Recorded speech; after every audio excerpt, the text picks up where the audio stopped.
So it is with incredible, true honor that I welcome Mari Nakamura. Hello, everybody. Hello. I hope you had good lunch. You did? Yes. Good. A shout out seems to be a thing here. So let me give you, all of you, a big shout out, especially the JALT officers and JALT volunteers and the pink shirt, nobody here? The pink shirt volunteers backstage here, yeah! So please give everybody, big hand to everybody and for yourself. Thank you very much. It is my great honor to share my experience as a teacher of young learners today with you. Thank you so much. I started teaching English 25 years ago in this beautiful city. Do you know where it is? It is Joetsu City in Niigata. I only had one class for young learners and several private lessons for adult learners. And back then, I just imagined that, teaching kids would be easier than teaching adults. I was wrong. Dead wrong. You know what I mean? If you're teaching kids. And it was a time before the internet. Can you imagine that? There was no teachers group on the internet. There was no social media. So I was pretty much on my own with David Paul's teaching book. Is your David here? Please give him a big applause to him. Maybe he's not here, or maybe he's hiding somewhere in here. That was pretty much it, that I had back then. I didn't have anything else. I was pretty much on my own. And I opened my own school in 2001 in Kanazawa City. And I tried this project, a literary exchange project with a public elementary school in Los Angeles. Just a literary exchange, very, very simple. How did it go? It was a total flop. Total failure. I failed my students. That's how I felt. Why?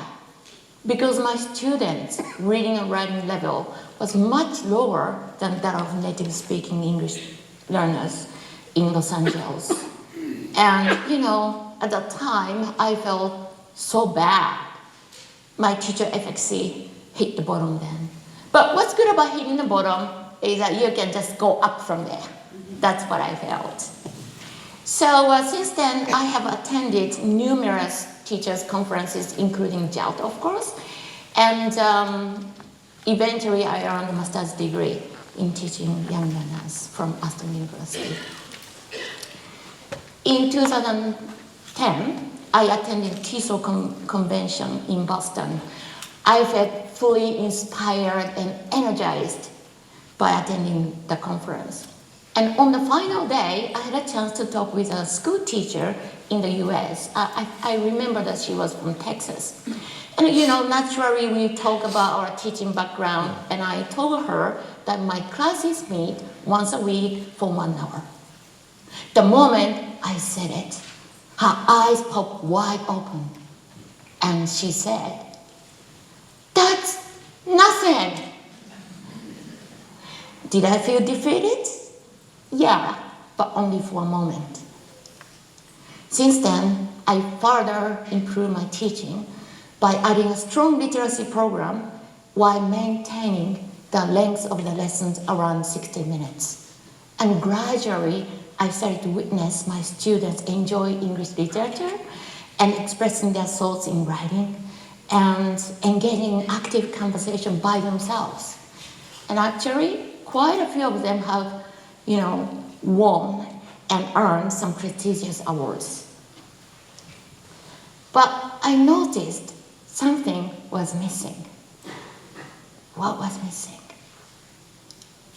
It was the connection with the real world. So, in 2015, I started to implement these projects, intercultural exchange projects. These projects are very simple, just exchanging letters and videos. Fortunately, I met very dedicated teachers from these countries on the internet, on social media. Can you name the countries? Brazil? Spain? I knew what was coming. Israel? Slovenia. Yeah. So when I started this project, I was not sure if I could do well because of my previous experience with elementary school in Los Angeles. But once I started, I was totally amazed by my students' enthusiasm for these projects. They did meticulous research on the countries they were interacting with, and their work shows so much care and genuine interest, and the compassion in these letters. I was very, very much impressed by their effort. And they took initiative in their own learning, and each student's courage shone through these projects. I figured that this project very naturally creates space for autonomy for young learners. And witnessing the joy they expressed when they received beautiful letters and messages and videos from their global peers, I was totally amazed, and I felt so rewarded by the effort by them and by myself. And these projects usually finished after several exchanges of letters and videos, and every time I finished the project, my students begged me for more interaction with the same friend. So they wanted to do more. They didn't want their projects to finish. In October last year, I conducted a post-project student survey to gain some insights into how these activities have affected my students' motivation and multicultural awareness. And these are some of the findings. I'll keep it simple here. More than 25% of students showed some sort of multicultural awareness. And some of the comments are very interesting, like this. One boy said, "Brazilian children spend more time with their families than us. We are too busy." How true is it? And about a quarter of my students expressed some sort of appreciation for the value of English as a lingua franca. One girl said, "My Spanish friend Diego-kun is learning English just like me. That's cool." And all the students wanted to do more exchange projects. So I was very much encouraged by this result. And this kind of result and the way that students respond to each project kind of bolstered my student and teacher efficacy. I call myself a student of teaching. So teacher efficacy and student efficacy as a teacher. And I started to try and look for more varied ways to connect my students with students in foreign countries. Since then, we've done this project with these countries. Can you name the countries again? Spain, Israel, Argentina, Uruguay, and the States, and Turkey. All right. And I will now show you 3 different types of projects from these 5. The first one is a Flat Kids project with a public school in Spain. In November last year, I started this project with a very dedicated teacher in Spain. I was very fortunate to see her on the internet. This project is pretty much like a Flat Stanley project. Have you ever heard of Flat Stanley project? Many of you do, yeah. So first, the students make their own image using paper, and we call them Flat Kid. And they just imagine that they have their own life. And they write a letter to the friends in the partner country, and they send the letter and the paper doll together. And the idea was to send out those paper dolls, imagining that they are traveling to those countries as exchange students. In the letters, they introduce themselves and they wrote about their hobbies and the food they like and stuff like that. Then the Spanish friends took the Japanese friends' paper dolls to somewhere in town and took some photos and sent the flat friends back to my students with their letters to explain the journey they took together in Spain. Usually it took about 1 month for my students to get the letters back. And the moment they receive their flat kiss back home and the letters from friends, oh my God, their facial expressions tell all. Whenever they receive messages from friends, they express enormous joy and demonstrated collaborative effort to understand messages. Now, I'd like you to take a look at the way they put their heads together to read a letter from their friend. Take a look. みたいな。これ大文字だから名前なんだよ。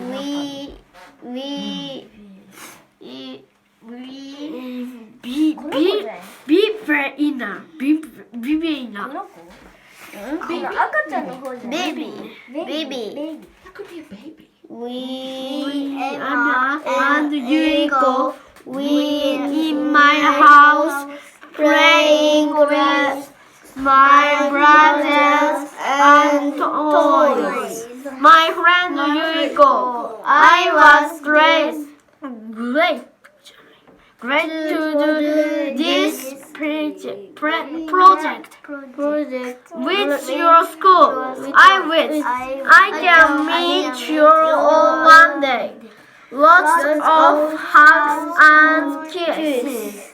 You friend family Yuiko. Yeah, isn't that wonderful? Isn't that beautiful? They were working like a group of detectives, trying to solve a puzzle using all the clues, including the photograph. Perhaps you could see that they were driving their own learning without my help.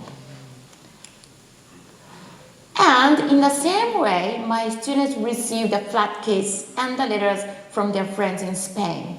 And they took care of the flat kiss as if they're exchange students. And let me show you 2 examples. Aiko was a 4th grader, and she took the friend Anton to the beach, and she explained the reason. She wrote in the letter, "You like fishing, I like fishing too. So I took flat Anton to the beach."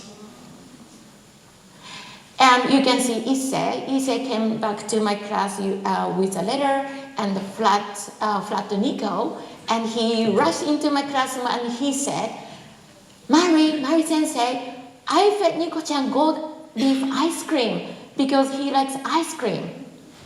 He said he fed ice cream to the dog. So what we see here is a deep emotional involvement and personal connection. And as you know, students choose to exercise their learner agency when they are emotionally engaged in an activity. And let me show you how an older student, whose name is Shunrei, experienced this. Shunrei is a very active boy. Everybody loves Shunrei. And he loves to read English books, but he doesn't show much interest in writing. On the screen, you can see a sample from his diary. It is rather short and dry. Every week, he writes kind of the same thing. So it looks like he was just going through the motion. And Shunrei was assigned 2 Spanish partners for this project. How do you compare these letters with his diary? Very, very different. So these letters are much more detailed, and it has his heart in it. And I found some very interesting facts about him. He wrote in the letter he likes singing in the cleaning time at school. I can just imagine that. And he likes dancing. Oh yeah, I can imagine that.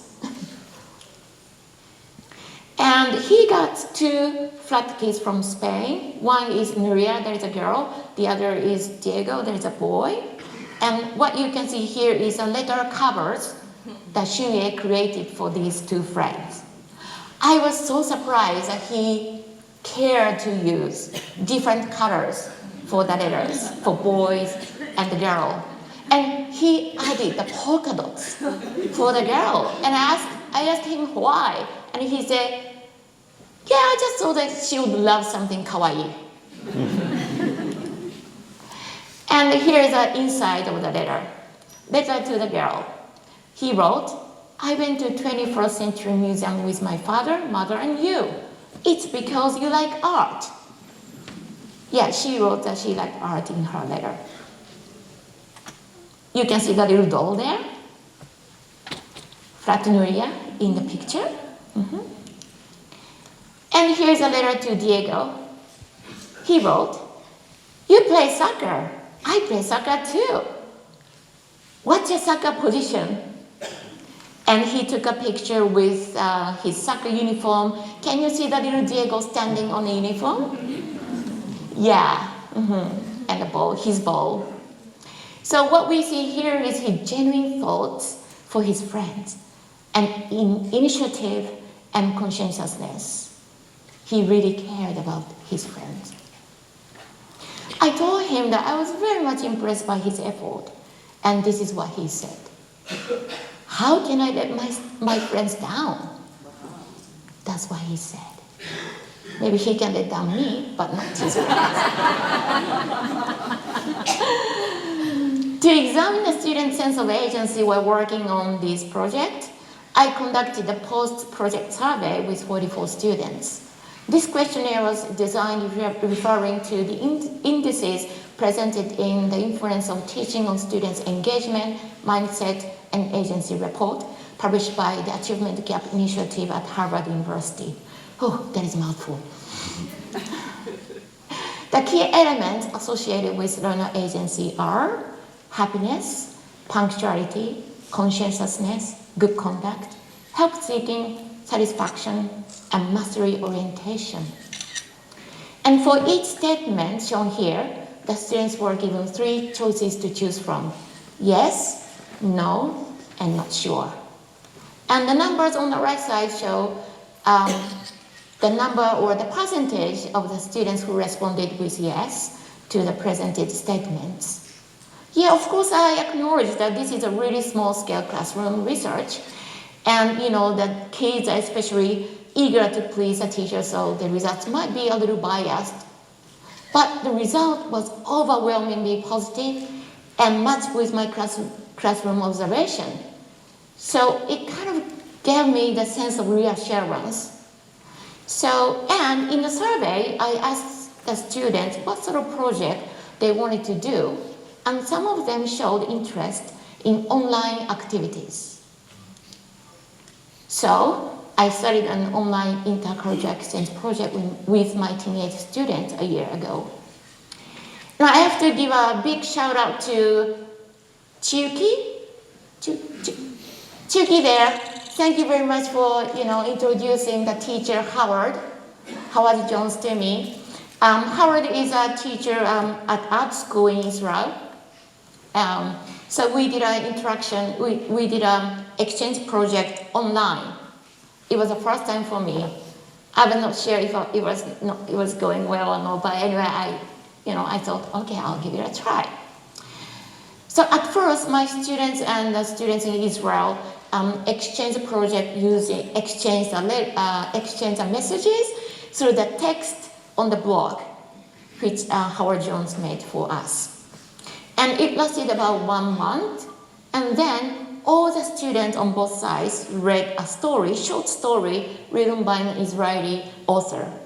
And my students wrote very serious book reports about the short story and put them up on this blog site. Each writing was about 300 words. That is what my students did. Now, take a look at the video message from Israeli students on the same book. Hello, today we're at the scene with the 10th grade of Road School of Arts in Haifa. This very special class is reading a story called A Summer's Reading. We're here at the scene with the class. We're gonna interview them now. Shai, what do you think about the story? First of all, hi Marco, and I think it's the most boring story I've ever read in my life, and I read a lot of them. Thank you for your honesty. Yes, thank you. Okay, bye. Or, do you relate to one of the characters? Yeah, I relate to George because he's really lazy and he's a dropout, which I aspire to be. Thank you, Or. Come on, what do you have to say about the story? The story is nice. I don't know, like Edgar Garrett is not that good of a writer, in my opinion. Thank you, Devon. And last but not least, Kalmel. Yeah. How was reading the story for you? Did it bring you any feelings, any emotions? I fell asleep on the second sentence. To be honest. Thank you for being with us. This was Breaking News with 10th grade. And what was your impression of this? Very honest, brutally honest for the teacher. And my students said, what? Is it okay to be so casual? And I said, yeah, it is okay if you want to. And they said they wanted to make something casual. But unfortunately, that was the last lesson for this project. You know, always the classroom reality kicks in. So my students had already prepared some very serious goodbye message that was about Japanese traditional culture. So they had already prepared a speech. Each of them had prepared a speech at home. So I said, okay, I'll give you now 15 minutes to discuss. And they decided to put the speeches together and make it fun somehow in 15 minutes. And you're gonna see what they have made. I will just show the first part.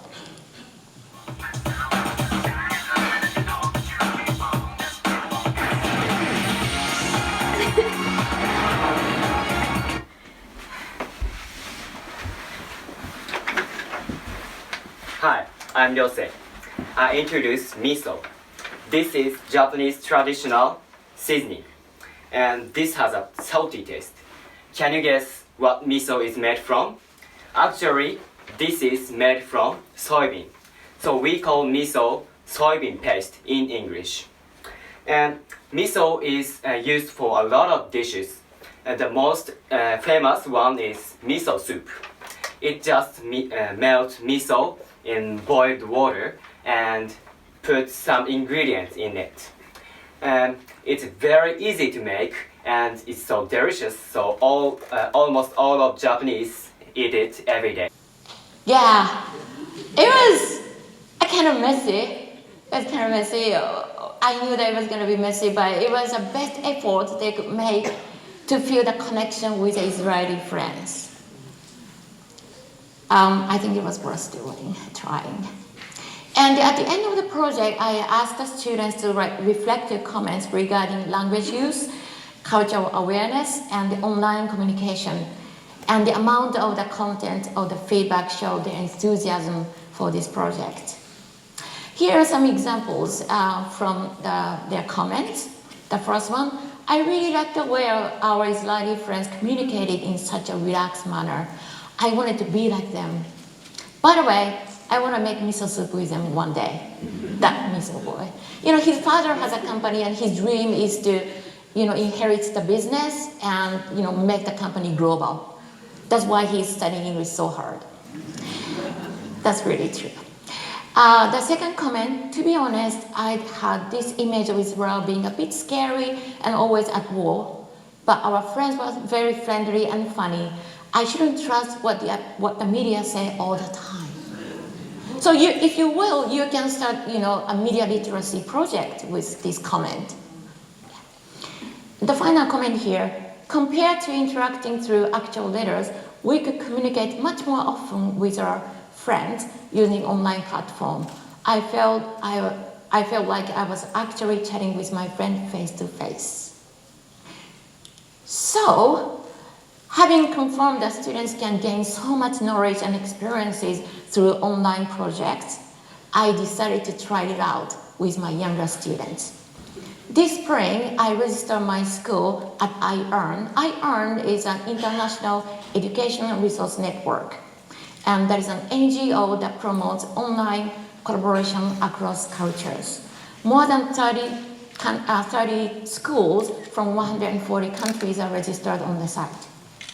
Through this organization, I had a very, very, lucky thing. I met teacher from Uruguay. She's really wonderful. She's really committed, and we started the project online. We use an online bulletin board called Padlet. So using the Padlet, teachers can put up the photograph or videos, even the worksheets and PowerPoints, and share the materials with anybody, in anywhere. But if you use a safe mode, only the people who get the link can access the site. So it's very safe, in my opinion. Of course, the first topic my student chose for the discussion was snack. Everybody loves snack. And I asked my students to take a photo of their snack time at home for me to put up on this page with a message, their message. And I was so surprised because most of the students said their favorite snack was manju, steamed bun with bean paste in it. Maybe because they living there, they grew up in Kanazawa. Nobody mentioned cookies or cake or chocolate or ice cream. That was a huge shock for me. And we got this question from Uruguay. It's very difficult to make. Nobody in the class, including me, have made manju at home. Have you? No. So, I was like, okay, what can I do? So we did a quick research on the internet, and we found a very nice, simple video on how to make manju on YouTube. So I put it up on the site, and I showed the video to my students, and I made a worksheet for the students to learn some recipe expressions. Can you imagine what happened next? All of my students, without my asking, made manju at home and sent me the photos and letters and messages. So this site was full of manju, nothing else. I never imagined that this would happen. And it's very interesting how a project like this starts to take on its own life. And the surprise didn't stop here. Children in Uruguay made manju at school too. And they shared these lovely photos with us. And of course, they shared information about their favorite traditional food, snack, tortas fritas. And that is like a fried cake, which looks like a donut. And of course, my student had to make them at home. Only the teacher didn't. And they kind of upgraded the cake by, using the shape of a bear or the heart and topping with a homegrown blueberry. Yeah, how lovely is that?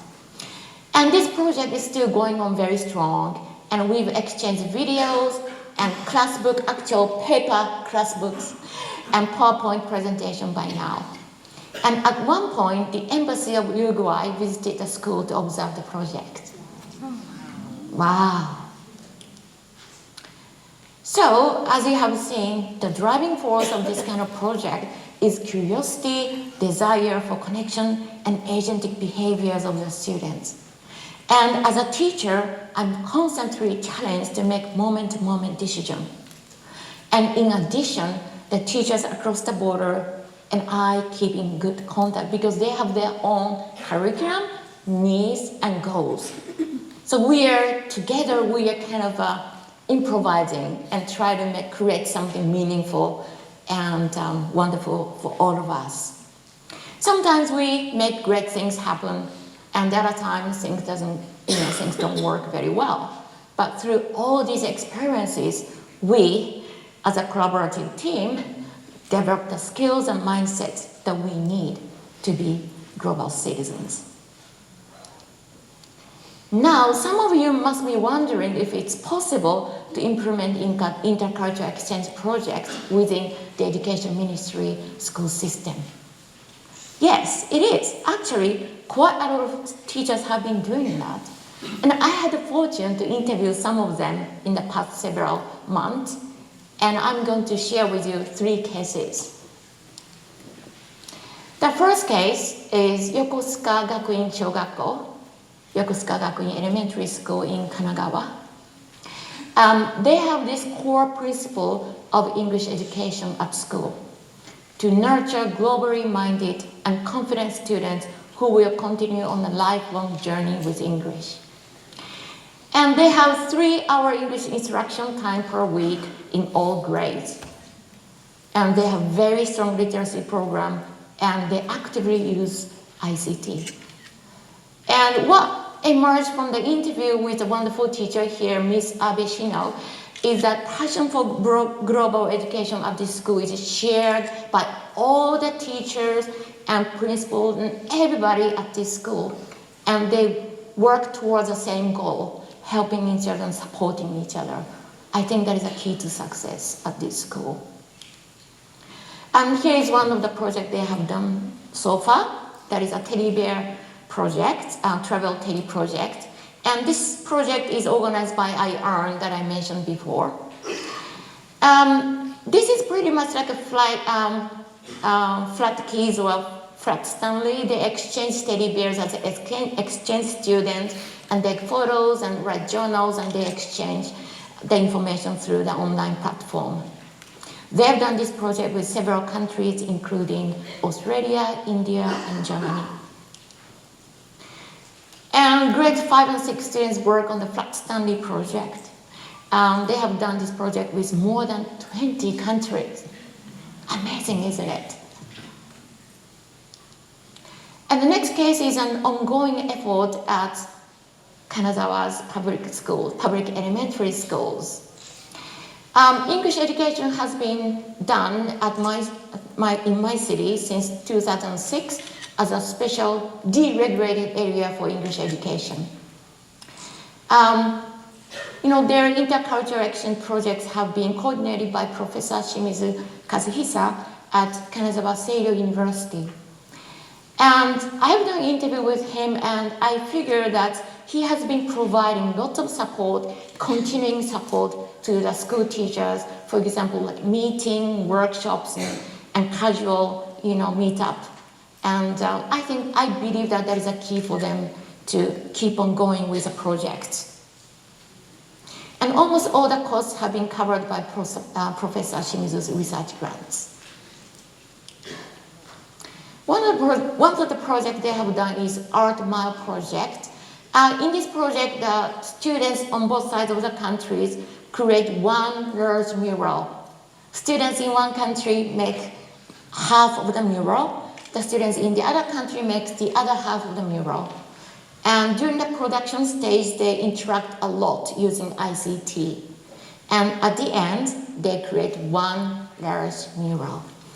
According to Professor Shimizu, children show incredible ingenuity and collaborative skills when the communication is almost broken down between the teachers.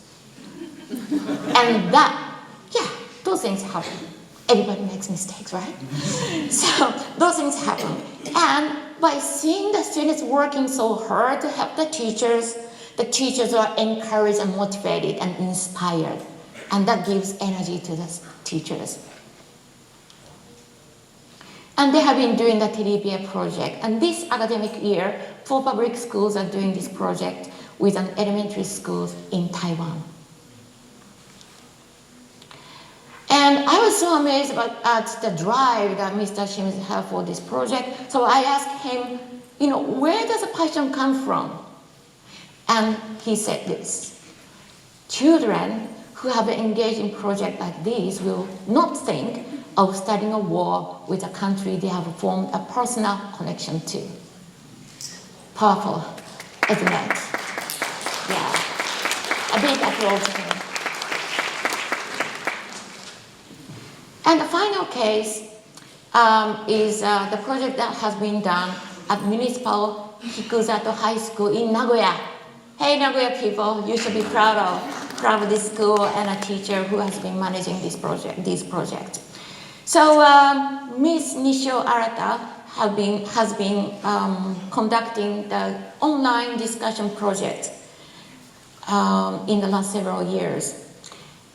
It's very interesting. Her approach is very interesting. She applied for a microgrant offered by the US Embassy, and she got the support of 50,000 yen.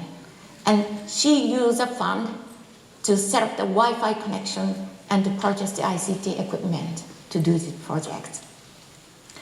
And her creative approaches have been really amazing to me, and let me now show you how she does it. Just one of the many projects that she has been actually doing. So here's the online discussion she has conducted in 2018 with general course students and 2 former exchange students in Finland and Switzerland. The third grade students at senior high school, they have enormous pressure to do well at the entrance exam for university. So how did she motivate those students to get engaged in this project? First, she chose a topic, gender equality, and told the students that gender equality is one of the most often discussed subjects in entrance exams. Isn't that really smart? Yeah, and also she used the passage from her textbook. In the first lesson, the students read the passage about gender equality in the textbook, and they did a discussion and reading comprehension. In the second lesson, they engaged in in-class discussion on gender inequality in Japan. Maybe they had a lot to talk about. And in the final lesson, finally, you are laughing, sorry. Am I funny? As usual, sorry. It's really true, yeah. And in the third lesson, finally, in the third lesson, students got engaged in online discussion with the students in Finland and Switzerland. Yeah. So I was very much impressed and inspired by Ms. Nishio's ingenuity in coordinating these kind of projects in her own, teaching context with a lot of constraints. So I asked her the secret of success during the interview, and here's what she said. Reach out for help, and the doors will open. Yeah, indeed. To make collaboration across borders happen, we first need to reach out and collaborate with colleagues in and around our own community. Now everybody look around. Look around. You have wonderful co-workers, colleagues here, so you might find somebody to do the project with today. Next academic year, elementary schools in Japan are starting to implement a new English language curriculum based on the new course of study published last year by Education Ministry. Have you read the document? Mm-hmm. And here's what they aim to promote in foreign language activity periods and foreign language classes. Okay? Agentic and interactive deep learning. Development of basic communicative skills. Purposeful use of language with an authentic audience. Problem solving through collaborative work. Intercultural activities that raise the awareness of diverse cultures. And collaboration with families, local communities, and beyond. How do these principles match with intercultural exchange projects? Perfectly, I would say. Of course, it's easier said than done, and we often hear these voices of concern and frustration from school teachers. Overwork? Yeah, I know, it's very hard. and constrained instruction time, and insufficient training for teachers, and new textbooks that they are going to use from the next academic year. But, there are so many teachers who have been making so much success. So what can we learn from success stories? First, we need to establish shared vision within institutions. And collaboration with various educational institutions can help us open the new doors. We can start small, for example, with just one exchange of letters. And just like we expect our students to do, we all learn by doing and making mistakes. And we all, including our students, grow together. By the way, at the beginning of this session, I talked about my bitter experience of the first exchange project. Remember? With Los Angeles. With elementary school in Los Angeles. I felt that was a total failure. But last year, one of the students who worked on this project, when she was 6 years old, visited me with a souvenir from Sweden, and she gave me this note. The letter exchange changed my life. The very first letter from a foreign country included a photo of a girl whose skin and the face parts were totally different from me. The experience made a huge impact on me. Without the experience, I would never have traveled 10 countries all by myself. I found my ikigai, passion for life, thanks to the project. Now, let me conclude my talk with this question. Is collaboration across borders nothing? Thank you very much.